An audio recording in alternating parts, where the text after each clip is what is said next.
Y continuamos en la compañía del doctor Rafael Arcia, médico traumatólogo, ortopedista infantil, vicepresidente de la Sociedad Venezolana de Ortopedia Infantil. Por cierto, Rafael, que del segmento pasado les quedé debiendo a la audiencia y a ti el nombre del individuo aquel en Francia que llamaba a los niños que presentaban osteogénesis imperfecta, niños monstruos. Él se llamaba Nicolas Malebranche, que fíjate, el bien malo que era el tipo. Malebranche. Entonces, continuamos. Habíamos quedado en... Que era la patología. Estamos hablando de la parte médica, el tratamiento médico para este tipo de pacientes. Y habíamos quedado bien claro por las fases que había pasado este tratamiento para los niños. Al principio fue muy difícil para hacer tu recuento porque la parte endocrinológica lo tenía como muy vetado el uso de bifosfonatos y alendronatos en niños pequeños.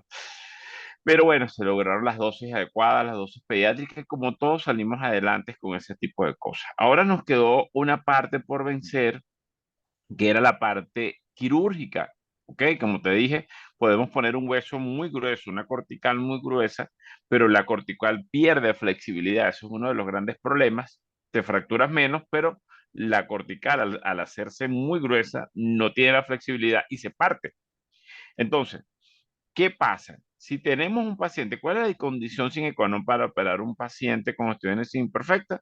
Las deformidades. Las deformidades definitivamente son un dolor de cabeza y esas deformidades nos vuelven a los pacientes muy limitados, incapacitantes y pierden a veces la capacidad de marcha o la capacidad de tener algún tipo de actividad social.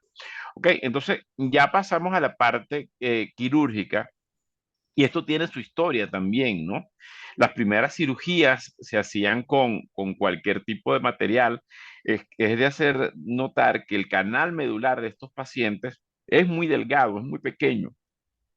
Se colocaron placas, evidentemente no sirven porque el hueso, tú colocar una placa en un hueso osteoporótico, lo que hace es que perforas el hueco, le haces y aumentas la capacidad de que se pueda fracturar ese hueso.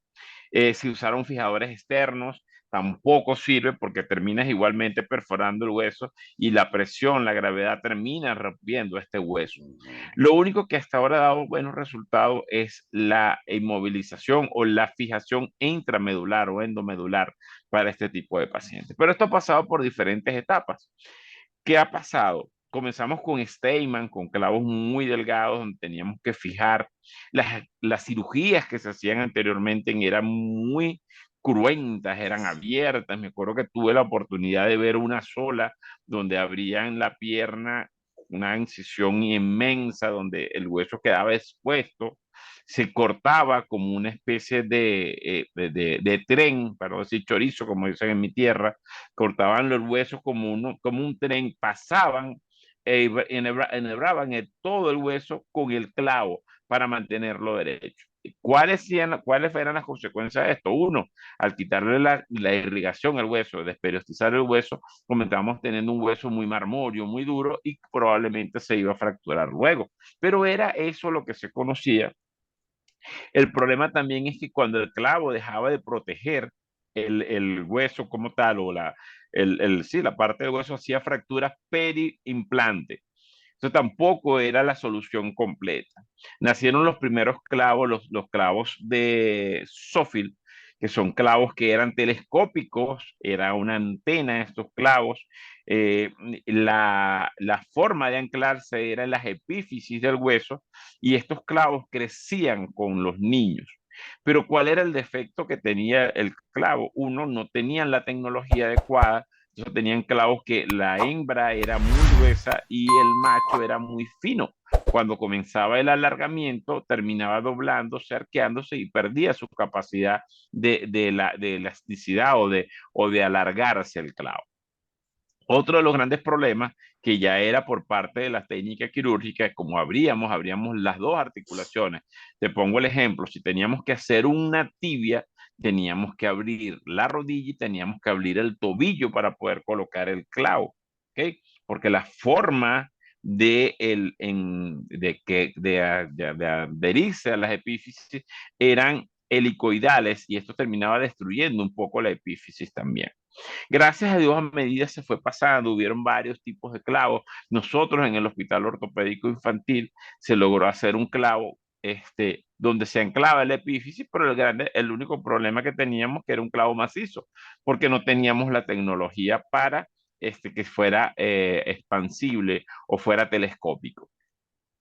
Gracias a Dios llegaron clavos, nació la tecnología, se pudo hacer, tuvo la idea el doctor Facier Duval de hacer un clavo telescópico donde se podía anclar en una epífisis, en las dos epífisis, sin necesidad de abrir las dos articulaciones. Ahí nace una nueva era, comenzamos a entender que teníamos que tratar los tejidos de manera más delicada, de no dañar, de no desperiostizar, de no abrir completamente el hueso. Las osteotomías comenzaron a hacerse de manera percutáneas, es decir, con mínimas incisiones, y se comenzó a abrir una sola articulación.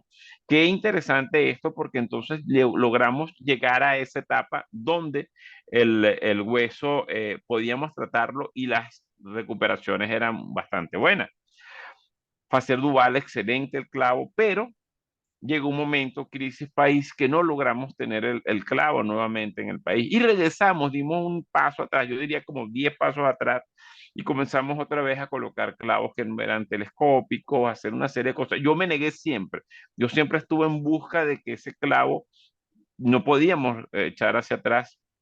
Logré hacer con una compañía venezolana, me pidieron, tráeme, ¿qué quiere que le traiga, doctor? Yo le dije, bueno, tráeme una lancha de 35 pies. No, doctor, por favor, ¿cómo me va a pedir una lancha de 35 pies? Bueno, yo quiero un clavo telescópico. ¿De qué color quiere la lancha, doctor? Entonces, de ahí comenzó yo soy muy insistente, Eliezer, tú me conoces, y empecé a ir darle, y darle, y darle, y darle, hasta que un día nos presenta, me dice, vamos a comunicarnos por Zoom, y estaba un doctor alemán, un inglés y uno de Turquía, un Estambul. Entonces nos sentamos a empezar y ellos me preguntaban qué quería. Yo les decía, mire, yo quiero un clavo que se enrosque así, que se haga esto. Total que bueno, pasó eso y a los meses, como los 4 o 5 meses, Eliezer viene y me llama otra vez la compañía y me dice, mira, aquí tenemos su clavo. Wow. Yo, ¿cómo es posible? Sí, se creó un clavo telescópico también con las mismas características, con los mismos principios del Facier Duval, pero con diferentes cosas porque el Facier Duval tenía una capacidad de que rotaba sobre su eje. Entonces teníamos que mantener la rotación con medio de inmovilizaciones y esas cosas. Este clavo yo pedí que fuera, que se pudiera, no rotara dentro de su eje, sino que este le escopara, más no rotara y cambiaran la forma de la rosca distal, que fuera de manera como especie de un sacacorcho, para que se agarrara mejor en esa esponjosa que era muy débil, que era una esponjosa muy, muy frágil. Entonces lo lograron hacer, gracias a Dios. Aquí se le llama clavo telescópico OIR, gracias a Dios, aquí en ¿Son Venezuela. importados o los hacen allá? No, lo hacen afuera y los tienen aquí. Pero Pues, la y única, para la audiencia que se imaginen que este es el hueso del cual te estás hablando y el ajá, clavo es un clavo que va desde un extremo a otro del hueso, o de sea, un el extremo. repuesto del bolígrafo. A eso se refiere el doctor. Exactamente. De todas maneras, Él me va, él imagino va, que habrá imágenes. sí, él va estirando como una antena. Va estirando como una antena. Ventajas que podemos bloquearlo también para mejorar la parte rotacional, porque eso era uno de los grandes problemas que traía. Y logramos de alguna manera, entendiendo que tenemos que respetar los tejidos, entendiendo que tenemos que hacer esto, Eliezer, logramos de alguna manera que esto se fuera mejorando la calidad de vida del paciente. No obstante esto, como siempre nos conseguimos obstáculos y retos con este tipo de pacientes, que ya superados los huesos largos, los poníamos derechos, se mantenían derechos por muchos años, pero entonces comenzamos a tener problemas en el pie. porque hay una hiperlaxitud ligamentaria y el pie comenzó a derrumbarse también. Entonces los pacientes perdían la capacidad de marcha, no porque los huesos no estuvieran derechos, sino porque el pie no tenía la estabilidad adecuada.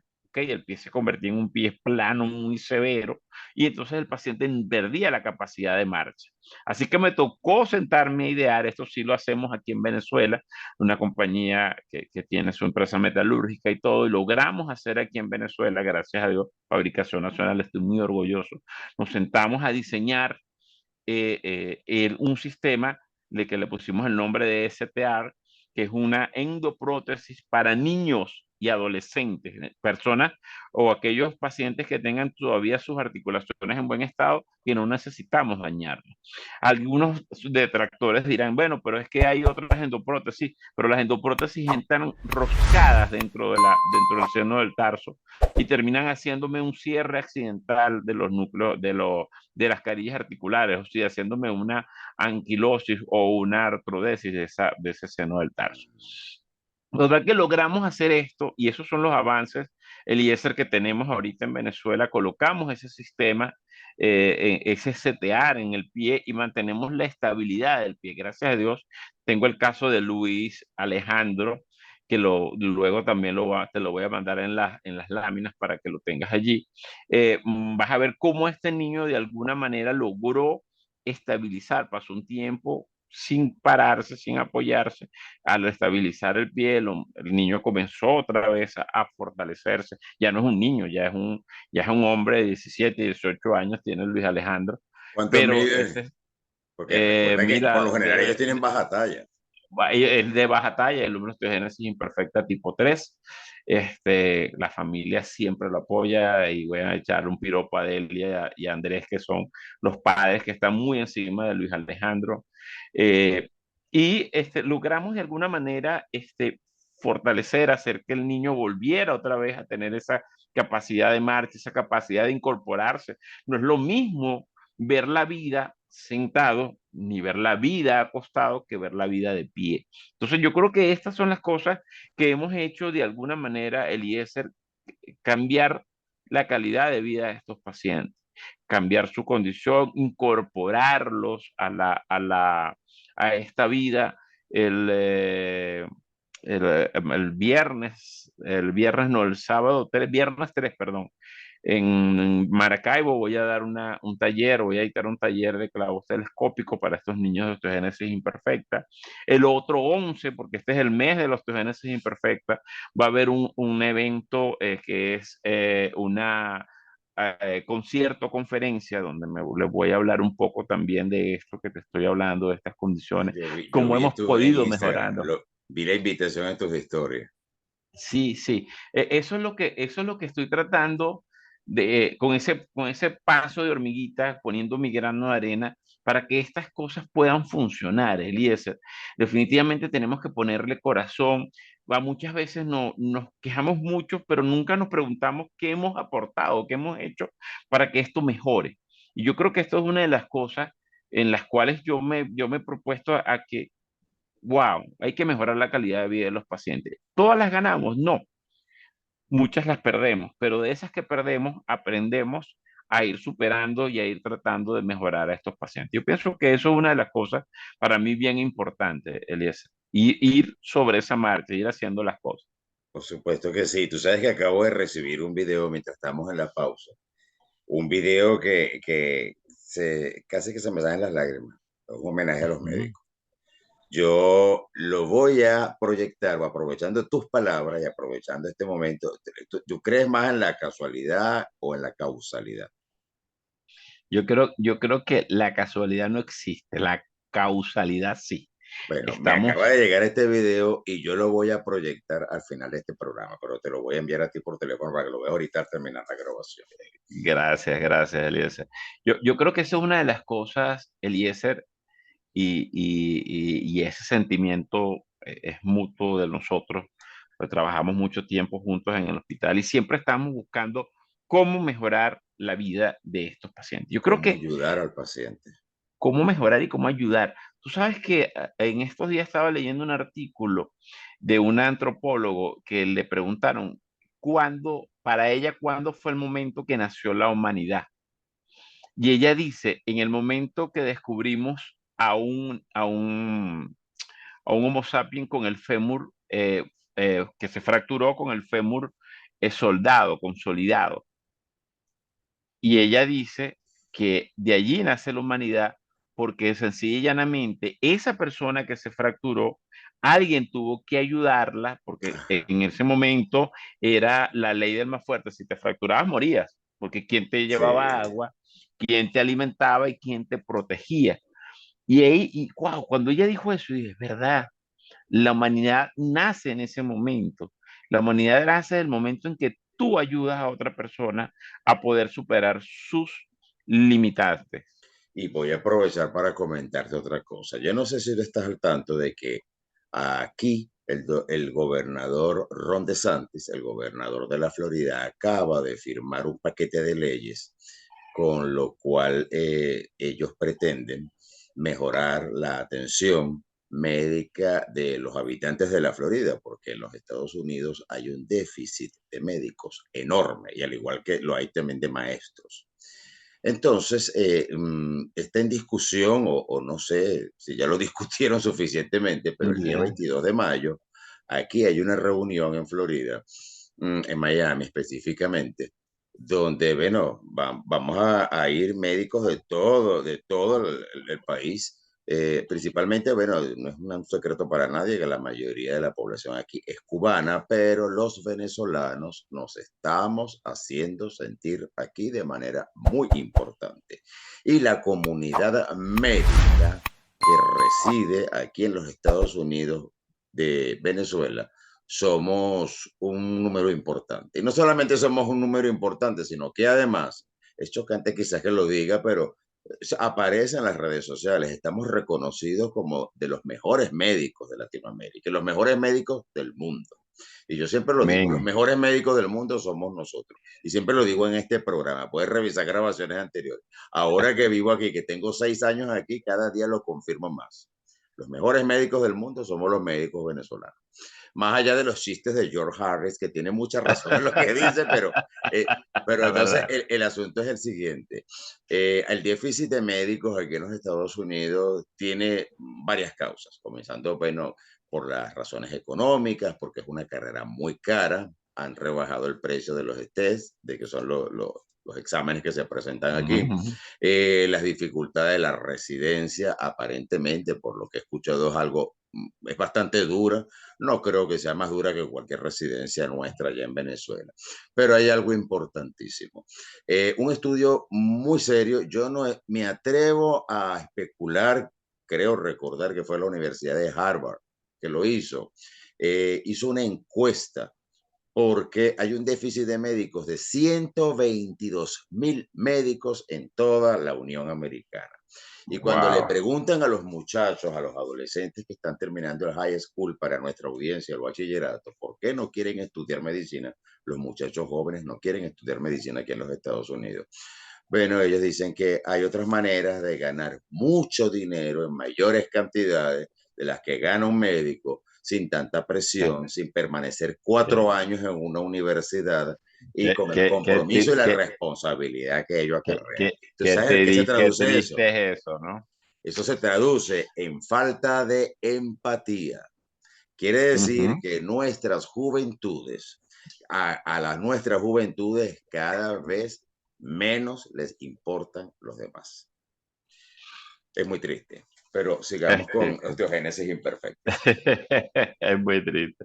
Bueno, Eliezer, ¿qué otra de las cosas nos ha ayudado a la osteogénesis imperfecta? Uno, a la capacidad de movilidad del paciente. Cuando tratamos un paciente con osteogénesis imperfecta, y ahí voy a la parte otra vez multidisciplinaria, no podemos centrarnos solamente en el aparato locomotor, tenemos que centrarnos en la parte de rehabilitación. De nada vale que yo opere un paciente, pero si no tiene una rehabilitación adecuada y en esa área es tuya, si no sabes lo que vas a rehabilitar, o no conoces la patología del paciente, comenzamos a tener muchos problemas.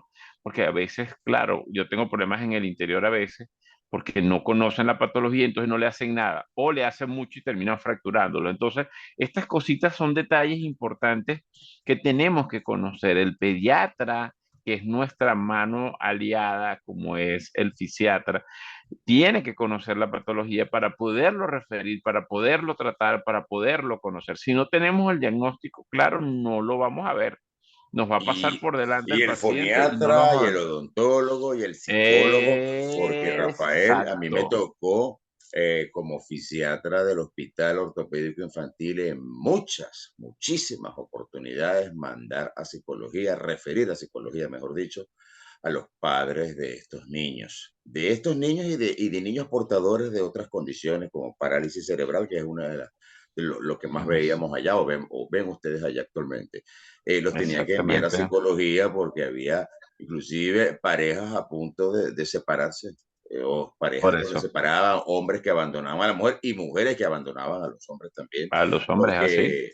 porque, había nacido un niño con esa condición. A mí una señora se me puso una vez en el consultorio a llorar y ella decía que ella no reconocía a ese ser como su hijo, que Wow, ese no era el hijo que ella tenía dentro del útero, que wow, ella no se resignaba, que ella rechazaba, que por cierto, que ella decía, bueno, por supuesto, es un niño, tengo que alimentarlo, lo amamanto, le doy la teta, lo cambio, lo aseo, pero yo no quiero ese niño, decía, yo no quiero tener un niño así. Y yo tuve que enviar a ella y bueno, ya muchas más, porque no aceptaban.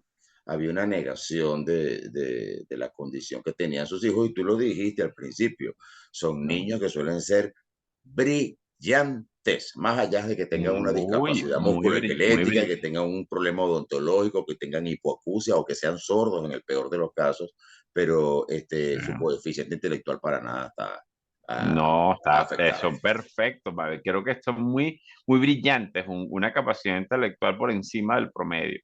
Fíjate, algo interesante que ya estoy haciendo, que tengo ya tiempo haciendo, es incluir dentro de mi equipo quirúrgico, de mi equipo de trabajo, Eliezer es uno, fisiatras, fisiatra y no fisiatra de eventual, amigo con la cual yo me pueda sentar y de hecho cuando me mando al interior le digo, mira, ¿quién está? De sentarme a conversar con ellos. Últimamente la nueva adquisición que tengo en mi equipo es la psicólogo, importantísimo. Creo que Tú no sí. sabes la importancia que es tener una salud mental para, uno, para estos pacientes y dos, para los familiares. Muchas veces no saben, yo creo que voy a tener que hacer como un protocolo de ir a los colegios y sentarme a hablar de estas condiciones a los profesores, porque el bullying, que antes lo llamaban el chalequeo o todos los nombres que le puedan dar, son muy crueles para estos Ujú. tipos de niños Sí, yo que sé. los aíslas por completo. Entonces también tenemos que manejar esa parte con esto con niños con cualquier patología específicamente, pero con la osteogénesis imperfecta más, porque ellos tienen el miedo, tienen la incapacidad, porque sentir dolor todos los días, a cada rato, no debe ser fácil. Entonces, hay que saber manejar este tipo de cosas. Tengo una anécdota que me llevaron a un niño de meses, Eliezer, en una almohada el niño, sin aseo, sin nada, porque la mamá, ni el papá, ningún familiar sabía cómo hacerlo, solamente era la abuela cuando iba a la casa que lo aseaba. Y wow, yo decía, no puede ser. Eso Amor, me impactó muchísimo. eso era amor, fíjate tú, sin saber Ujú. de técnicas de rehabilitación. Y por ahí quería comenzar yo, aunque el invitado eres tú, pero muy brevemente para la gente, la parte de rehabilitación. Lo primero que uno hace como fisiatra es indicar la educación sanitaria. La educación sanitaria es cómo posicionar a ese niño, cómo debe, eh, las técnicas que existen, las herramientas que se le dan a las madres y a los cuidadores para cambiarlos, para posicionarlos en la cama, para darle de comer, de manera tal de hacerle el mínimo daño o no evitar hacerse en lo posible. Exactamente. Cuando están más grandecitos, para sentarse, para comer, para tomar los alimentos, aquellos que utilizan aditamentos que están indicados, aquellos que tienen una dependencia de aparatos para caminar, llámese muletas o como se llamen, también el uso de ellas de manera tal de no dañarse, entonces porque estás propiciando la marcha, ayudando a la marcha, pero entonces estás dañando articulaciones como la del hombro, por ejemplo, o la del Así codo, es, la así cervical, es. la columna, toda esa educación sanitaria es muy importante. Por allí comenzamos. Y lo demás, bueno, lo demás es carpintería, como decimos nosotros, porque ya es un conjunto de técnicas muy sofisticadas de tratamiento, conjuntamente con nuestras excelentes fisioterapeutas. Yo amo a mis fisioterapeutas venezolanos, mira, de verdad que en estos días, ahora que yo estoy con la rehabilitación del hombro, yo el primer día de rehabilitación les escribí en Instagram, no saben cuánto los extraño, porque aquí eso es, bueno, Sí, sí. para no, mucho, no irme mucho del tema. Este, Exacto. eh, Tú- eh, con agentes físicos y la movilidad de estos pacientes debe ser con movimientos muy suaves. Las manipulaciones que se le hacen a estos pacientes son muy suaves de manera tal de evitar una fractura para poder pasar a fase de fortalecimiento en aquellos pacientes que cumplen con el requisito, cumplen con la condición de que puede fortalecerse masa muscular. En el caso de que no se pueda y están destinados al uso de una silla de ruedas, como son gran parte de los pacientes que presentan osteogénesis imperfecta, es el posicionamiento en la silla de ruedas, cómo bajarse, cómo subirse, cómo ir al baño, cómo pasarse a la taza, de la cama a la silla, de la silla a la cama, de la silla a la silla a la taza del baño, ese tipo de cosas. En eso consiste básicamente la rehabilitación por parte de nuestro equipo de medicina física y rehabilitación. Mira, Entonces, doctor, puede disculpa, continuar usted con la otra parte. disculpa que te interrumpa, Eliezer. Eso que acabas de decir, interesantísimo. ¿Cómo moverse? Tú sabes que tengo un paciente adulto, es súper, súper ocurrente el hombre, y él, una de las cosas que él anhela o él dice como adulto es esa independencia de poder hacer sus cosas. El hecho de que esté en una silla de ruedas no quiere decir que él no pueda hacer sus cosas. Yo creo que una de Claro, de las necesidades de los pacientes con osteogénesis imperfecta, Eliezer, es tratar de que ellos puedan independizarse en muchas de sus cosas, de su vida diaria. ¿Ok? No hay nada más sabroso que poder no depender de nada para hacer tus necesidades básicas. Entonces, yo creo que al hacer esto, al ayudar al paciente de alguna u otra manera a posicionarlo, no importa que no se pare, pero el hecho de tener una pierna, unas piernas derechas, o que se pueda, como dices tú, posicionarse en una silla de ruedas, es lo ideal, que el paciente pueda por su medio pasar de una silla de rueda a su cama, el poder cepillarse los dientes, poder hacer cosas tan todo eso. básicas como esa, es importantísimo. Y Yo tú acabas me de he nombrar algo dedicado, muy importante que no tiene por qué ser bajo ningún concepto un tema tabú. Nosotros ajá, sabemos como médicos que la osteogénesis imperfecta, el paciente que es portador de ella tiene una probabilidad del 50% de transmitírsela a sus hijos. Pero ¿qué sucede? exacto, Hasta con ayuda del terapeuta ocupacional, ese paciente puede eh, tener el posicionamiento más adecuado para obtener el placer y que representa una relación sexual sana bueno, sana y claro, placentera, claro, sin es que hacerse daño, sin hacerse daño. exacto, la mayoría de mis pacientes adultos con osteogénesis imperfecta tienen sus hijos y no tienen uno, tienen dos. Y no podemos. Ellos me preguntan, ¿cuál es la probabilidad que otro niño me salga? Yo le digo, muchísima, es alta, porque está en tu cromosoma, está en tu genes, es decir, puede salir sano como puede salir con osteogénesis. Entonces, claro, muchos que tienen cierto nivel no tratan de no hacerlo para no causarle el problema, pero los que ya lo tienen simplemente están tratando de llevar sus hijos a eso para ayudarlos y ayudarse a ellos mismos también para tener todo eso. Así que es una manera de integrarlos desde todo punto de vista, Eliezer. Nosotros tenemos la obligación de integrarlos desde todo Integrarlos punto de vista. también en el campo laboral, porque muchos Laboral, pacientes con osteogénesis imperfecto que alcanzan la edad adulta y han sido debidamente controlados y tratados, estudian y trabajan. claro, y tienen su capacidad intelectual. adecuada. Es decir, ¿por qué no usarla? ¿Por qué no usar esa capacidad intelectual? No, ¿por qué no aprovecharla? Esa capacidad intelectual de esos pacientes con esa condición. Por eso es que yo ya no lo llamo patología, yo le llamo una condición, porque ellos tienen que aprender a manejar sus cosas, tienen que aprender, ellos tienen otra visión de la vida, así como es el TDAH, como el TDA, como es el autismo, como es el Asperger.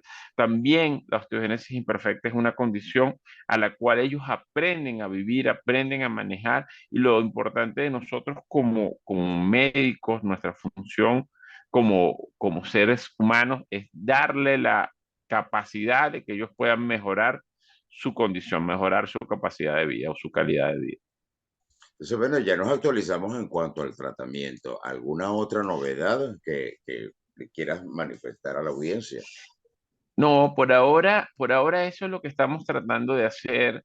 El uso de sistemas, ya estamos tratando de usar, creo que es en Noruega, que están usando como unos exoesqueletos para que ellos puedan mantenerse más estables, lo que llamamos nosotros parapodium, pero eso ya son sistemas Que bien son entrenados para, robóticos. Ya ya en son muy Instagram los están robóticos. promocionando, son robots. Ya, sí, sí, excelente. Yo creo que para eso es que tenemos que usar la ciencia, Eliezer. Definitivamente la ciencia o los avances tecnológicos deben usarse para eso, Tú para sabes mejorar que, eso. Rafael, que me hiciste acordar a mí hace unos meses un señor que me vio aquí en las redes sociales y vio mi programa y es seguidor de mi programa, si me está viendo, te mando un saludo, José. Él muy amablemente me invitó porque él tiene un canal de YouTube también y él tiene el canal, el programa de él se llama Naciste para ser un triunfador y me invitó. Pero resulta que él no me invitó para que yo le hablara de mi programa ni de mi profesión. Él me invitó para que yo le hablara de mi vida. Y yo me quedé ¿Qué loco porque tal? nunca me había pasado eso. A mí me han invitado muchas veces aquí en los Estados Unidos. Me han invitado más de lo que me invitaron en Venezuela, aunque bueno, me invitaron bastante. Tengo por lo menos esta satisfacción de haber servido, de haber abierto la puerta, por lo menos dentro de mi gremio, porque yo Ok. nunca había visto ningún fisiatra venezolano haber sido entrevistado en televisión.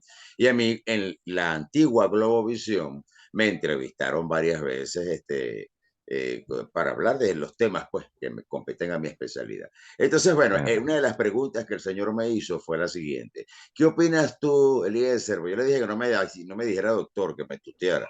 ¿Y qué opinas tú, Eliezer, de la inteligencia artificial? Y yo le digo, a mí me parece maravilloso todo esto adelanto. Esto es maravilloso, que dos profesionales puedan compartir información y dársela a la gente que no la Ujú. tiene.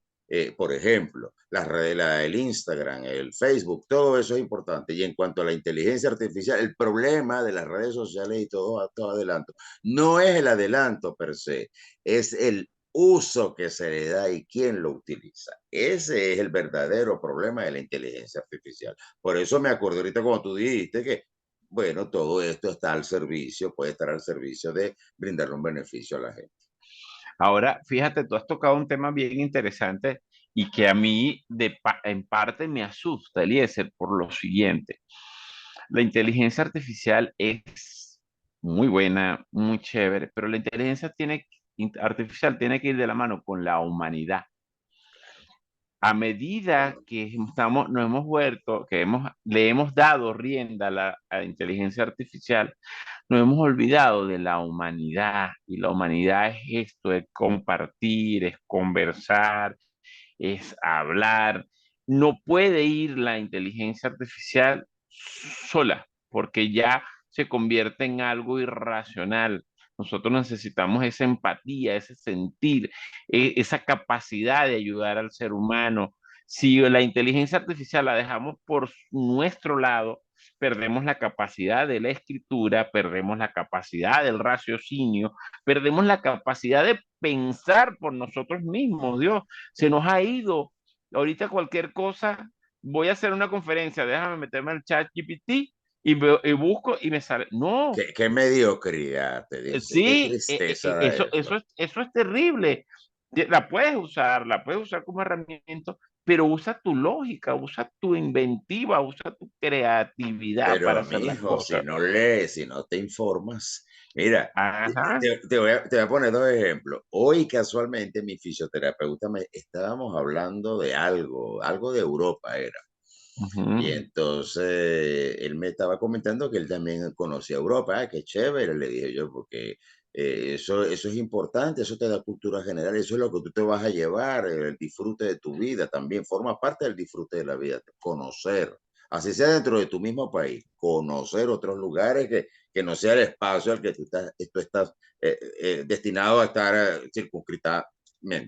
Entonces, bueno, pero entonces tú aprovechas de conocer la historia, claro, uno lee, uno ha leído, le digo yo, uno ha leído, entonces uno se traslada en la lectura a esos lugares y cuando encuentras allí frente es maravilloso y me dice, a mí no me gusta leer, a mí no me gusta ¿Qué? leer y a mí No, nadie me va a convencer lo contrario, que yo voy y entonces que la guía turística echa el cuento.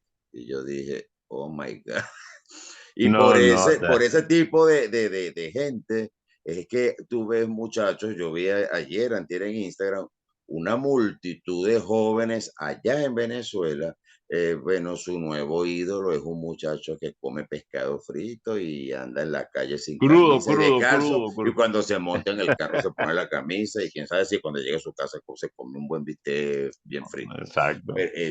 Imagínate tú, ese es el tipo de figuras que son icónicas para nuestra juventud. No, eso es Rafael, terrible. de verdad Eso que es yo estoy muy terrible. agradecido porque de verdad que yo en estos días no, el mes pasado, hace 2 meses cuando fue el Día del Médico, me hicieron unas preguntas y yo contesté por Instagram.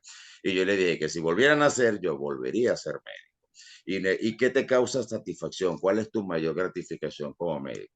Y le dijo, más allá de los títulos y los cargos que yo pude haber desempeñado a lo largo de mi vida profesional allá, porque lo sigo haciendo desde acá, eh, es cada persona que conocí, porque de cada persona tú aprendes algo. Así no haya sido tu mejor amigo, pero tú de esa persona, el contacto con esa persona te dejó un aprendizaje. Algo aprendiste de ese contacto. Eso por una Así parte. es. Pero qué gratificante es que uno se encuentra con colegas de uno con los que uno compartió aula de clases, compartió eventualmente una sala de hospitalización, saludarse en los pasillos y bueno, particularmente contigo, Rafael, tenía muchos años que no te veía y a mí yo me siento muy orgulloso de que seamos amigos y de que tú hayas llegado hasta donde has llegado y que seas el Amén. coordinador docente del hospital.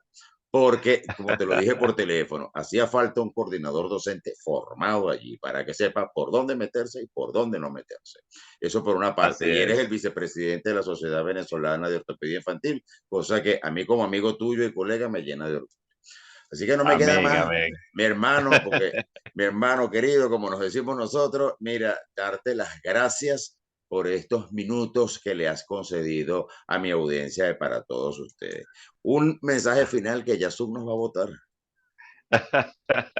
Bueno, Eliezer, de verdad, para mí es un placer y un honor compartir contigo tanto tiempo sin conversar, tanto tiempo sin compartir ideas. Esto es más que un Zoom de una condición, es un Zoom de amigos porque estamos tratando de impartir las ideas que siempre hemos tenido.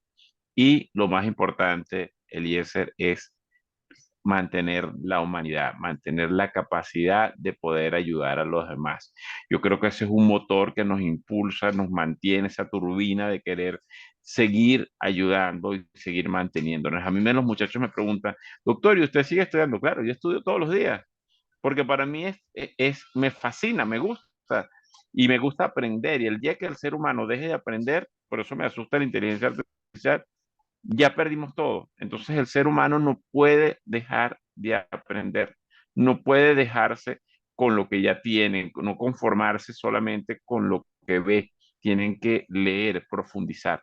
Y esa es mi última idea para terminar, culminar tu programa, Por el Elías, día de hoy. por el día de hoy. Así es. Muchísimas gracias, Rafael. A mi audiencia les recuerdo que aquí abajo está la animación para que le den like, se suscriban, activen la campanita de notificaciones. Si ustedes no hacen eso, el algoritmo me va a dejar por allá de último, como que yo fuese de los peores programas de la plataforma. Así que ya saben, compartan el programa. Sus comentarios son bienvenidos. Así que muchísimas gracias por su audiencia y como les digo siempre, se me cuidan muchísimo. Hasta la próxima emisión del programa. Amigos, él fue el doctor Rafael Arcia, médico ortopedista venezolano. Esto fue para todos ustedes y yo, Eliezer Elvitar. Vean lo que viene a continuación, que se lo ofrecí al doctor y para ustedes también.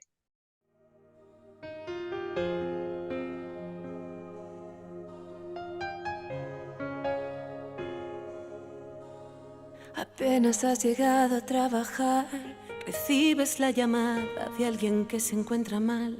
Tus pasos acelerados recorren el hospital, pues no hay tiempo que perder. Recibiendo información mientras caminas, tu cansancio no es excusa. Si hay en juego alguna vida, qué cóctel de profesión, ciencia más sabiduría, también un poco de fe. Médico valiente, vas creando magia, has vencido guerras sin llevar un arma. Bendita tu misión, salvador de almas. Eres un ángel que no tiene alas. Tus años de estudio son mi libertad y el amor que muestras por la humanidad. Siempre un mundo sano fue tu prioridad. Depender de ti Me da seguridad.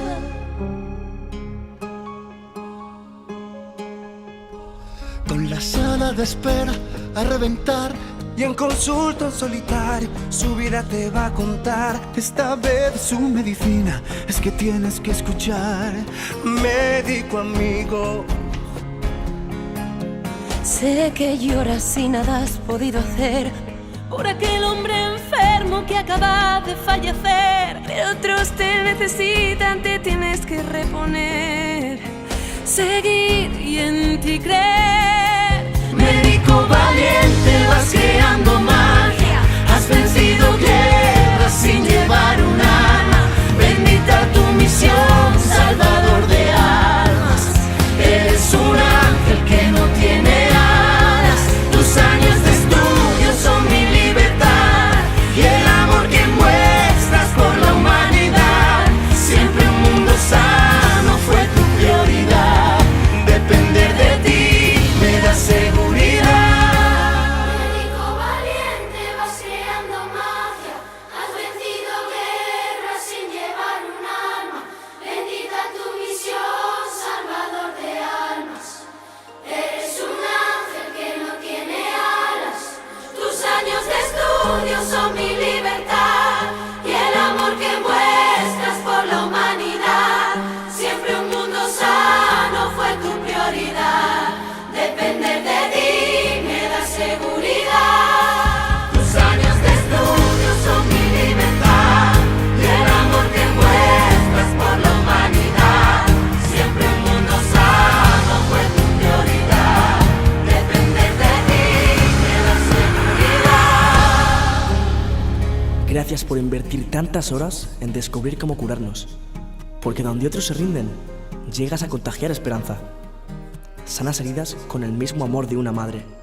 Gracias por salvar al abuelo cuando mamá pensaba que ya era hora de despedirse.